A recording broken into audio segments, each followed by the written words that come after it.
Hello, I'm Olwyn Alexander and I'm delighted to be joined by John Donohoe here at Fund Congress 2019.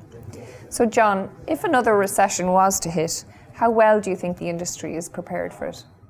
Olwyn, I think the industry learned a lot of lessons in 2008 and I think it's in a much better position in terms of awareness of the risks involved and making sure that they mitigate against those risks and how they would manage if they manifest themselves again.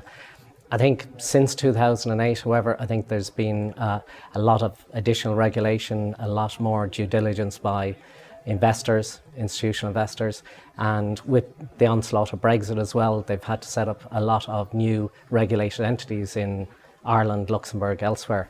And I think all of that has combined to increase costs within the asset manager themselves, very significantly.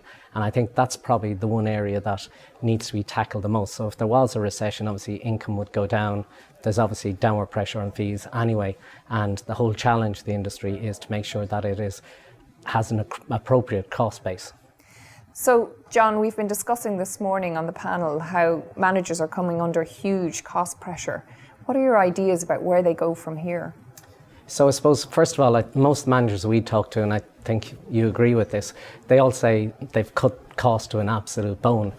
The reality is that if there is a recession and fees do go down, something has to be done to make sure that the costs are right-sized.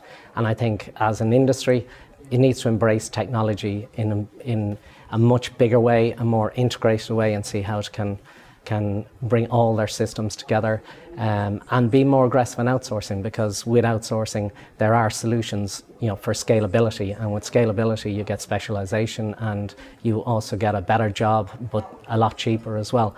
So I think the industry just needs to be a bit more open-minded in terms of what actually can be outsourced, and with that the firms that are leaner will survive. Great, thank you.